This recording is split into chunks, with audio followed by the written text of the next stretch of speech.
आपको 10th class के बाद ही गवर्नमेंट जॉब चाहिए। सबसे पहला ऑप्शन होता है इंडियन आर्मी या फिर पैरामिलिट्री फोर्सेस ज्वाइन करने का। एक ऐसी जॉब प्रोफाइल है जो कि सिर्फ फीमेल्स के लिए है। Hello everyone, welcome back to our channel of insure education. आज के वीडियो में मैं बात करने वाली हूँ कि अगर आप 10th क्लास में हैं या फिर आप 10th क्लास में आने वाले हैं और आपकी प्रायोरिटी ये है कि आपको 10th क्लास के बाद ही गवर्नमेंट जॉब चाहिए, तो आपके पास क्या क्या मल्टीपल ऑप्शंस हो सकते हैं। जब भी बच्चा 10th क्लास में होता है तो उसे एक सवाल तो जरूर पूछने को मिलता है कि आखिरकार अब आप आगे क्या करने वाले हो। और जैसे ही ये सवाल आता है तो चाहे वो पेरेंट्स हो या रिलेटिव्स हो, सबका एक कॉमन सजेशन होता है कि गवर्नमेंट जॉब्स की तैयारी कर लो। क्योंकि गवर्नमेंट जॉब का नाम सुनते ही दिमाग में एक चीज तो क्लियर हो जाती है कि अगर आपको गवर्नमेंट जॉब मिल गई तो आपको सिक्योरिटी मिल जाएगी, स्टेबिलिटी मिल जाएगी और रिस्पेक्टफुल जॉब मिल जाएगी। लेकिन बीइंग अ करियर काउंसलर मैं क्लियर मैसेज बच्चों को देना चाहती हूँ कि 10th के बाद गवर्नमेंट जॉब का ऑप्शन देखना अच्छी बात है, बट हर बच्चे के लिए ये ऑप्शन सुटेबल नहीं होते। एंड आज के वीडियो में मैं क्लियरली आपको बताने वाली हूँ कि कौन कौन से ऑप्शंस आपको मिलेंगे, कौन सी ऐसी जॉब प्रोफाइल है जो कि फील्ड वर्क होती है, कौन सी ऐसी जॉब प्रोफाइल है जो आपके लिए डेस्क वर्क होती है, ऐसी कौन सी जॉब्स है जो सिर्फ लड़कियों के लिए है और कितनी वहाँ पे आपको सैलरी मिलेगी, क्या सिलेक्शन प्रोसेस रहेगा।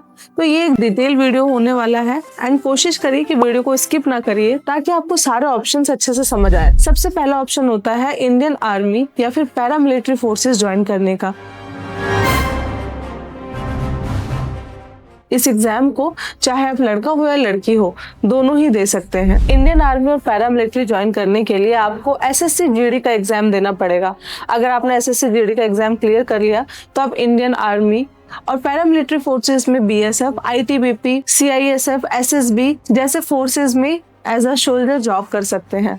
एसएससी जीडी का सबसे पहले रिटन एग्जाम होता है, फिर फिजिकल टेस्ट आपको देना पड़ेगा। अगर आपने फिजिकल टेस्ट पास कर लिया तो उसके बाद आपको मेडिकल एग्जामिनेशन होता है and then document verification and then you are ready to join Indian army और पैरामिलिट्री फोर्सेस। यहाँ पे जो आपको सैलरी मिलेगी वो 25,000 से 35,000 पर मंथ के हिसाब से मिलती है। ये जॉब उन स्टूडेंट्स के लिए बेस्ट है जो डिसिप्लिन, फिजिकल फिटनेस और यूनिफॉर्म सर्विस पसंद करते हैं। इसके बाद बच्चों के पास ऑप्शन होता है इंडियन पोस्ट सर्विसेज ज्वाइन करने का, जिसे हम ग्रामीण डाक सेवक भी बोलते हैं। पोस्ट ऑफिस की तरफ से जब जीडीएस की भर्ती आती है तो 10th क्लास वाले बच्चों के लिए जो सबसे बड़ा एडवांटेज होता है वो ये होता है कि यहाँ पे आपका किसी तरीके का कोई रिटन एग्जाम नहीं होगा।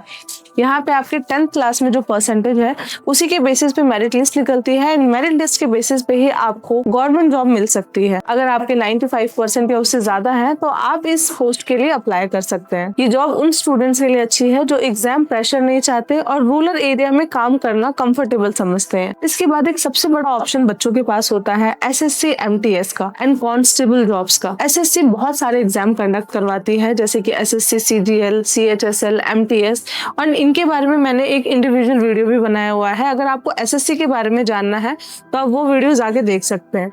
बट जो बच्चे 10th क्लास पास करते हैं उनके लिए स्पेशली होता है एसएससी एमटीएस। एमटीएस का मतलब होता है मल्टीटास्किंग स्टाफ। अब आपको जॉब प्रोफाइल कोई सी भी मिल सकती है, बट यस, ये सारे गवर्नमेंट जॉब प्रोफाइल आपको मिलने वाली है। एमटीएस में आपको डेस्क जॉब भी मिल सकती है। यहाँ पे एज लिमिट 18 से 25 साल होती है और कई सारे पोस्ट के लिए 18 से 27 साल भी होती है। सैलरी आपकी 18,000 से स्टार्ट होके 28,000 तक जाती है। नेक्स्ट ऑप्शन बच्चों के पास होता है रेलवे जॉब का। अब रेलवे में दो तरीके की जॉब्स होती हैं। एक जॉब उन स्टूडेंट्स के लिए होती है जिनके पास स्पोर्ट्स कोटा होता है। स्पोर्ट्स कोटा में चाहे आपने स्टेट लेवल खेला हो, नेशनल लेवल खेला हो या फिर आपने इंटर यूनिवर्सिटी कोई कंपटीशन जीता हो, अगर आपके पास स्पोर्ट्स का कोई भी सर्टिफिकेट है तो उस केस में आप एलिजिबल होते हैं रेलवेज की जॉब के लिए अप्लाई करने के लिए। एंड यहाँ पे एक एडवांटेज बच्चों को मिलता है कि उन्हें कोई भी रिटन एग्जाम नहीं देना, उन्हें जो पोस्ट मिलेगी वो मिलेगी उनके स्पोर्ट्स सर्टिफिकेट के बेसिस पे। और अगर आप स्पोर्ट्स से बिलोंग नहीं करते हैं और फिर भी आपको रेलवे में जॉब करनी है तो उस केस में आपको कुछ अदर क्राइटेरिया फुलफिल करने पड़ेंगे। जैसे कि आप ग्रुप सी में जाते हैं एएलपी टेक्नीशियन के रूप में तो आपको वहाँ पे आईटीआई की रिक्वायरमेंट होती है। आरपीएफ कांस्टेबल में भी आप जॉब कर सकते हैं बट उसके लिए आईटीआई की कोई रिक्वायरमेंट नहीं होती है। इसके अलावा ग्रुप डी में अगर देखा जाए तो आप हेल्पर, ट्रैक मेंटेनेंस, साफ सफाई, इन सारी चीजों के लिए भी अप्लाई कर सकते हैं। यहाँ पे जो सिलेक्शन होता है वो CBT एग्जाम्स के थ्रू होता है। इसके अलावा बच्चों के पास ऑप्शन होता है फॉरेस्ट डिपार्टमेंट में जॉब करने की। आप as a forest guard job कर सकते हैं या फिर आप as a forest clerk join कर सकते हैं।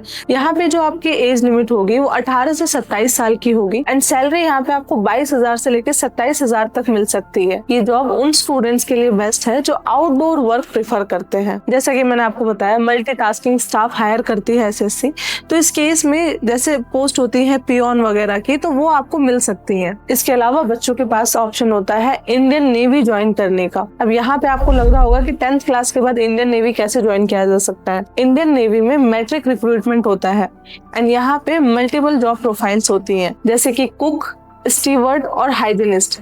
कुक मतलब जिनको खाना बनाना है, स्टीवर्ड मतलब जो खाने को परोसते हैं, जिनका काम होता है चीजों को लेकर आना, चीजों जब खाना बन जाए तो ऑफिसर्स के सामने उस खाने को लगाना, और हाइजीनिस्ट मतलब जो साफ सफाई का पूरा ध्यान रखे। ये 3 पोस्ट मैट्रिक रिक्रूटमेंट के अंदर आती है। और अगर आपने 10th क्लास पास कर रखा है और आपका सपना है कि मैं इंडियन नेवी में ज्वाइन करूं, तो आपके पास इन 3 पोस्ट का डायरेक्ट ऑप्शन मिल जाता है। इन सारे ही पोस्ट के लिए रिटन एग्जाम देना होता है, उसके बाद फिजिकल एंड मेडिकल टेस्ट होता है एंड जो बच्चा इसमें सेलेक्ट होगा उन्हें इंडियन नेवी में काम करने का मौका मिलता है। इसके अलावा बच्चों के पास ऑप्शन होता है जल विभाग में काम करने का, जो कि ग्रुप डी की जॉब्स होती है। यहाँ पे एज लिमिट होती है 18 से 55 साल की और सैलरी जो आपको मिलेगी वो 15,000 से 30,000 तक के बीच में मिलती है। एंड जल विभाग में जो सिलेक्शन होगा वो स्टेट रूल्स के अकॉर्डिंग होगा। अलग अलग स्टेट्स के अलग अलग रूल्स होते हैं, उनके अकॉर्डिंग ही कैंडिडेट को सिलेक्ट किया जाता है। इसके अलावा एक ऐसी जॉब प्रोफाइल है जो कि सिर्फ फीमेल्स के लिए है। जैसा कि मैंने आपको वीडियो में स्टार्टिंग में बोला था कि कुछ जॉब प्रोफाइल ऐसी है जो कि फीमेल्स के लिए है। अगर आप आंगनवाड़ी ज्वाइन करना चाहती हैं तो आप या तो 8th क्लास के बाद या 10th क्लास के बाद आंगनवाड़ी ज्वाइन कर सकते हैं।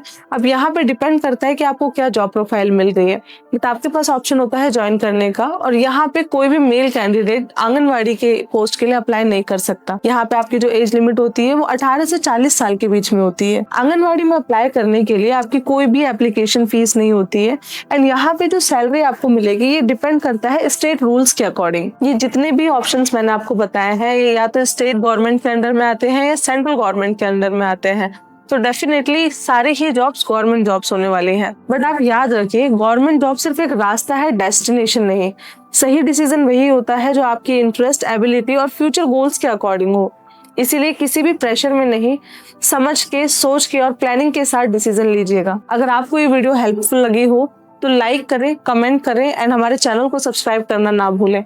और साथ ही में अगर आपका कोई भी डाउट हो या फिर अगर आप चाहते हैं कि मैं किसी भी पर्टिकुलर एग्जाम के ऊपर एक डिटेल वीडियो बनाऊं, तो आप कमेंट सेक्शन में लिख सकते हैं कि आपको किस टॉपिक पे वीडियो चाहिए। मैं हूं आपकी करियर गाइड। मिलते हैं नेक्स्ट वीडियो में कुछ नए करियर ऑप्शंस के साथ। Thank you for watching my video.